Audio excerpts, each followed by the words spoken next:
In this video, I want to talk to you about looking at a function and determining the intervals where that function is increasing, the intervals where that function is decreasing, and if you have any, the intervals where that function is constant. Not too many functions that we're going to look at are going to turn and go constant, but they can. But for the most part, most of them are going to be increasing and decreasing. So basic kind of definition visually, if you're looking at a graph and you're visually trying to determine whether a function is increasing or decreasing, then look and see if you were to trace that graph or look at that graph just like you would read a sentence, read it from left to right. So read that graph from left to right. If it's sloping, sorry about that. If it's sloping upward, so if it's going up from left to right, we would say that that function is increasing on that interval. If it's going down as you read it from left to right, we would say that function is decreasing. And if it stays flat, then we would say that that function is constant. So if it just doesn't change, if it stays the same across, doesn't go up or down, just stays flat, then we say that it's constant. So anytime, this is key down here, anytime we're talking about functions increasing, decreasing, and constant on an interval, we're always looking at an open interval, which means we are always going to use parentheses. We will not use brackets for any of this. And we always want to use x values. We never want to use y values when we're talking about intervals where a function is increasing and decreasing. Now, directly related to this idea of functions increasing and decreasing is this idea of extrema. So relative maximum values and relative minimum values, which you may hear the word extrema, that is just referring to any kind of combination that you have of maximum and minimum values. So if I'm looking at this graph here and I'm reading this graph from left to right, then this part of my graph is going down or decreasing if I'm reading it from left to right. So this portion of my graph is decreasing, and then it turns and it goes back up and increases again if I'm reading it from left to right. So don't look at that arrow. That's just telling you that it is going upward, but if you read it from left to right in terms of where your y values are going, but if I read this from left to right, this portion of my graph is decreasing or going down from left to right. This portion of my graph is going up or increasing from left to right. And then it turns and goes back down, and then it turns and goes back up. So that function has two intervals where it is decreasing and two intervals where it is increasing. So to be able to write those intervals where our function is increasing and decreasing, we need to be able to find these points on our graph where it turns. So it's literally a turning point on our graph. You'll hear that word later in the semester. So my function decreases, turns, and increases. So this point right here on my graph is a relative minimum. Now it's an ordered pair. It's a point on my graph, so it has an x and a y value associated with it. So when I go to write intervals, I want to use that x value. If it is asking me for what the actual max or minimum value is at that point, then we may refer to that as the y value sometimes. So think of it as an ordered pair, as an x comma y, and in some situations you'll need the entire ordered pair. In some situations you would just need that x value, and in some situations you would need the y value. If you're doing intervals where you're increasing and decreasing, you would need the x value. And in other situations, you may need the y value. It just depends on what context in terms of a problem that you're working. Same thing with our relative max up here. My function goes from increasing, turns back down to decreasing. So this point on my graph, an x and a y value, is what we refer to as a relative maximum. It is an ordered pair. We would need the x value at that point to do intervals increasing and decreasing, and in certain situations we would need the y value. In your homework, what you may see is you may see them ask you this statement, something along the lines of the maximum minimum value, which would be the y value, occurs when x equals something. So you are giving both the x and the y value in some form or fashion if it is asking you for what the relative max, relative min would be. If you are writing intervals where you're increasing and decreasing, you only want to use the x value. So what I want to do is I want to show you how to find a max and a min on your calculator. There are some steps we have to follow. And then I want to write some answers so you can see what the max and the min are, and write some answers so you can see intervals where we're increasing and decreasing. So let's skip down to this function here. So we want to write the intervals where we're increasing and decreasing, and also we want to identify any relative extrema, any relative maximums or relative minimums, and minima is a plural of that. So there's my function, 11x divided by x squared plus 4. So I'd come in here to my calculator, I'd go to my y equals screen, and I would want to type it in just like I see it as 11x divided by x squared plus 4. Be very careful when you type it in. You may need to use some parentheses because you want to keep the x squared plus 4 together. So just be very careful depending on the software that you have in your calculator, whether you're in the Math Print or the Classic. Be very, very careful. So let's be 11x divided by, so it puts that divided by symbol like that for me. So I would need to put parentheses around x squared plus 4 because I want my calculator to do what I want it to type in terms of how it looks on my slide there. So it wants to do 11x divided by the entire expression x squared plus 4. So on my calculator, if I want it to do 11x divided by this entire expression here of x squared plus 4, then I would need to put the x squared plus 4 in parentheses. Otherwise, my calculator would interpret it as 11x divided by x squared, and then all of that plus 4, and that is not what that is saying. That's saying I want to take 11x and divide it by the entire quantity of x squared plus 4. So if you ever have a denominator like that, make sure you put that denominator in parentheses. Okay, and so now I want to graph that function, and so I'm going to go to a standard window, which I think I already am, but I'll just double check. So 11x divided by x squared plus 4. So here comes my graph. Now if I wanted to adjust this window, I could adjust this window, so because I don't have much of my graph that I'm seeing out here, so I might could squeeze down with my y values in both directions, but this is fine because I can see if I'm looking at this graph from left to right that my function is decreasing, and somewhere in here we'll find that value. Somewhere in here it turns and increases and then maxes out up here and turns and goes back down and decreases. So I have one relative minimum down here, and we'll find it, and then a relative maximum up over here. All right, so let's go find those max and those mins. And you must do it this way, otherwise you will not get the correct decimal value if it is a decimal. So you have to go through this approach. So I'm going to do second, and I'm going to hit the trace button. So I'm going to get to this calculate menu, and here I can do values, zeros, minimum, maximum. So those are my two features that I'm going to use. I'm going to use a min and I'm going to use a max. So it doesn't matter which one you find first, so I'm going to go find that minimum value. So I'm going to hit number 3 or scroll down and hit enter, either way you want to get there. So it's number 3, so I'm going to hit 3. And then down there at the bottom of my calculator, it asks me for a left bound. So I want to ride my graph over to somewhere in here as close as I can get it to this point where I have this minimum. When you are moving your cursor on your graph here, you're going to move it with respect to x, which means you're going to move it left and right. So I'm going to move my cursor over to the left and get to that point. So it's somewhere down in here. Again, I can't tell where it is exactly, but I can kind of get somewhere in the neighborhood of where that minimum is. So once I get my cursor blinking on that minimum, it asks me for a left bound, which means move your cursor to the left. Okay, so I'm going to move my cursor to the left. There is nothing magical about how many places you move it to the left.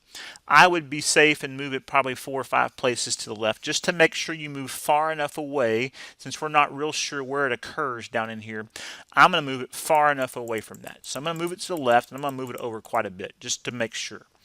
And then I hit enter after I move it to the left. Now your calculator may not be fancy and put this vertical line here like mine does, but it will put that arrow right there. So then it asks me for a right bound. Now remember, I moved it way to the left of where I started. So move it back as close as you can to where you started, which was somewhere in there. And then I want to move it to the right. So I'm going to move it over to the other side, away from that. Don't go away over here past this, but move away from it a little bit. Again, there's nothing magical about how many times you move it, but just get far enough away that you know you're not on that minimum anymore. And then hit enter again. So it's left, hit enter, move it back to where you started, right, hit enter. It's those same steps every single time. Left, enter, move it back, right, enter. And then one more time down here, it says guess. So we hit enter one more time to guess. And it tells us our minimum is at negative 1.999998. So you're going to want to round this to however it asks you to round. It may ask you to round to 2 decimal places. It may ask you to round to 3 decimal places. Just make sure you round accordingly. But however I do that, I'm going to get that my minimum value is at negative 2. Your calculator is about trying to be really, really exact. So my minimum is going to be at negative 2 and for my x value, and my y value is negative 2.75. So that's my minimum, is at negative 2, comma, negative 2.75. That is an ordered pair as an x and a y value. All right, so now it's going to ask me for my maximum. Now, this graph has some symmetry, so I can already tell you that it's going to be at positive 2, positive 2.75, but we'll go find it. Same feature again, same steps. Second, hit the trace button. If you're trying to do a max, choose max. Trying to do a min, choose min. So I'm trying to do a max. I'm going to choose number 4. And so I'm going to move my cursor over. Give me a minute to move my cursor over. Going to move my cursor over as close as I can to where that maximum is. And then left bound, I'm going to move it to the left, so just far enough to get away from it. And then I'm going to hit enter, same steps. And then I'm going to move back to that maximum. And then it asks me to go to the right, so I'm going to move it to the right a little bit just to get away from it. Again, doesn't matter how many times you hit it, just get away from it. And then it asks me to guess or tell me what the answer is. So left, I hit enter, moved it back to my max in this case, right, then enter, and then one more enter to tell me where that value is, which again, if I rounded this to 2, 3, 4 decimal places, it would be 2. So my x value would be 2, my y value would be 2.75. So I have my min and my max respectively. So let me write a little bit here. So now I have that my relative min as an ordered pair was at negative 2, comma, negative 2.75. Again, think of that minimum as an ordered pair. It's made up of an x and a y value. So however it asked you in your homework, if it asked you as an ordered pair, type it as an ordered pair. If it asks you the minimum is a certain value at x equal to, then I would say that my minimum value is at y equal to negative 2.75 when x is equal to negative 2. So read very carefully, answer it in an appropriate way, but think of it as an ordered pair made up of 2 pieces, an x value and a y value. And then same thing for my relative max. My relative max is an ordered pair when x is positive 2 and my y value is 2.75, or again, the maximum value is 2.75 when x is equal to 2. So I would write it at however I need to type it in, write it for your homework purposes and quiz purposes and things of that nature. But again, think of it as an ordered pair.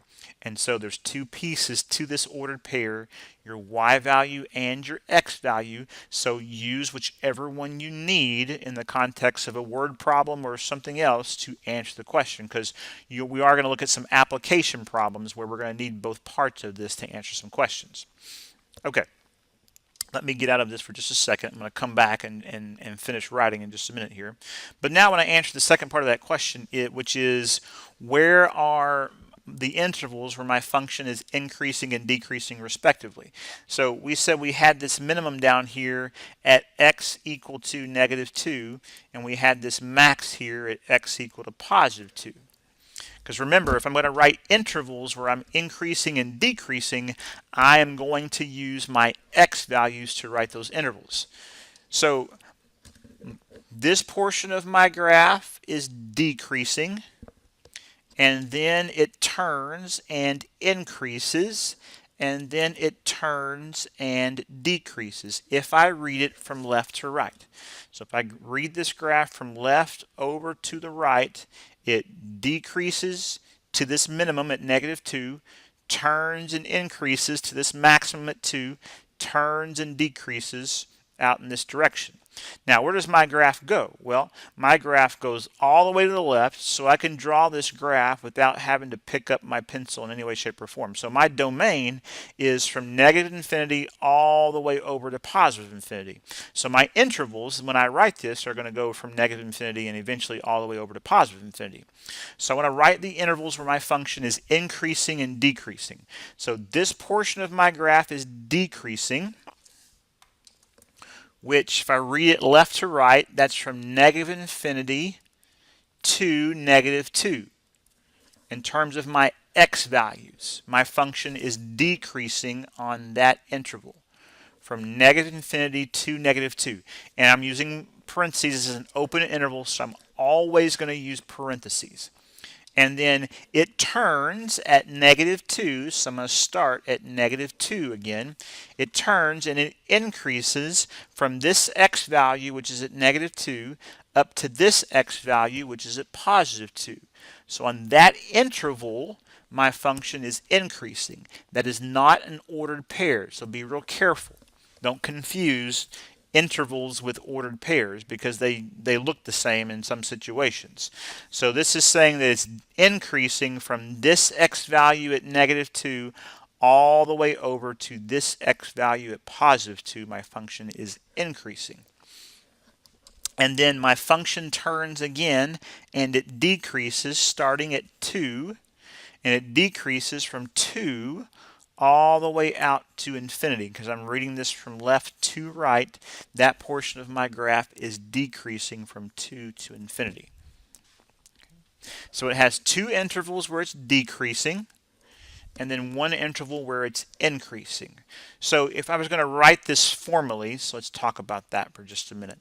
So if I was going to write this formally, and it asked me where my function is decreasing, then where my function is decreasing is from -infinity to -2, and then from 2 to infinity. And we can join those two intervals by either putting a comma between them. That's usually in your homework. What you'll do online is -infinity to -2, then from 2 to infinity. And in some situations, you may see this union symbol instead of that comma. So either way, I want to write those two intervals where it's decreasing. So -infinity to -2 union with 2 to infinity, or -infinity to -2 comma 2 to infinity. They'll tell you how they want you to write it on my math lab, so just make sure again you read very, very carefully, because you don't want that to be the reason why you missed it, is just simply because you typed it in terms of the wrong notation. So just be careful about that. And then that one interval where my function is increasing is from x equal to -2 to x equal to +2. And again, that's an interval of x values. That is not an ordered pair. So just be very, very careful with the notation. All right, so the basic idea of something increasing and decreasing, as long as you can read it left to right correctly, is not a big deal. And then the function on your calculator that does that is that second calc, and then max and min respectively.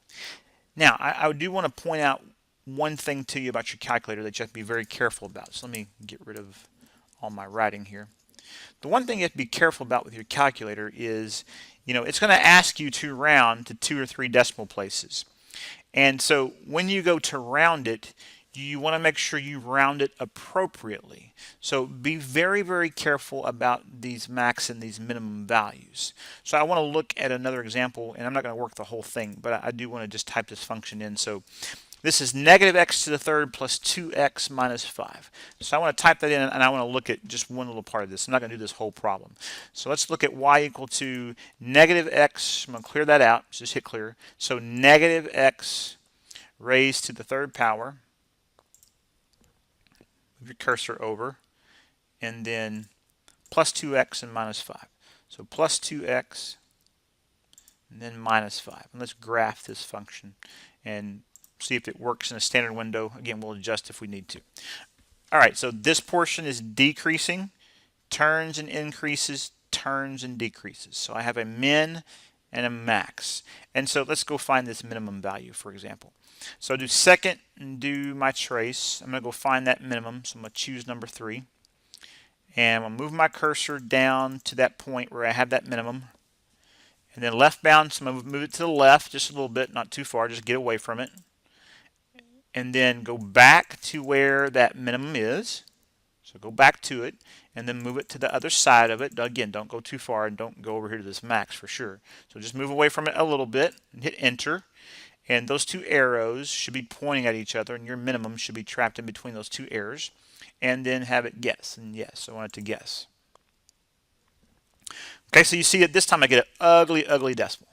So you can't round that off and tell me it's -1. That is not going to be, it's too much rounding. So you have to use that feature on your calculator to get the exact decimal value that you need down there. And so I would go in here and I would round this accordingly. So I can round it to 2 decimal places. It'd be negative 0.82 if I rounded it to 2 decimal places. If I rounded it to 3 decimal places, it'd be negative 0.816. Excuse me, fumbled over my words there. So just round accordingly. For the most part, I think on my MATLAB, everything is rounded to 3 decimal places.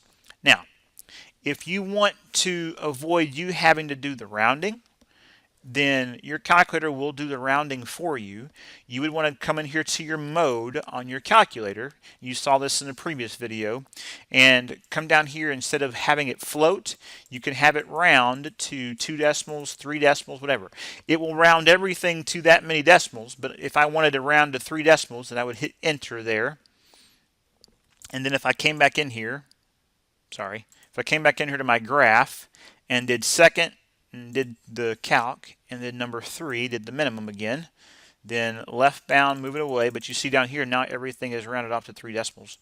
And then if I went to the other side of it, so I went to the right hand side of it and hit enter, then you'll see that it would round that for me. I would encourage you probably to use this feature when you're doing maxes and mins and zeros. That way you know that you're not going to make a mistake with the rounding. Let the calculator do that rounding for you. It will also avoid another kind of situation when you have a max or a min or a zero that occurs at a value of 0. Sometimes your calculator tries to get way too exact, and it will use some scientific notation down here to represent 0. And if you're not careful, you'll miss that little E in there. So if you want to avoid that, then I would just come in here and go ahead and round it appropriately, and then it will take care of all that mess for you. So it's just a small little tip to help you. But again, the idea of a max and a min is pretty easy in terms of reading that graph from left to right. Finding them with your calculator is just a matter of you getting comfortable with going to the left-hand side, hitting enter, going back to where you started, and moving to the right hand side and hitting enter, and then that one more time to guess. So I hope this one example will help you. And if you have any questions while you're trying to enter your homework, because that sometimes can be frustrating as well, feel free to email me through my MATLAB or set up an appointment to come see me. I'm always here to help.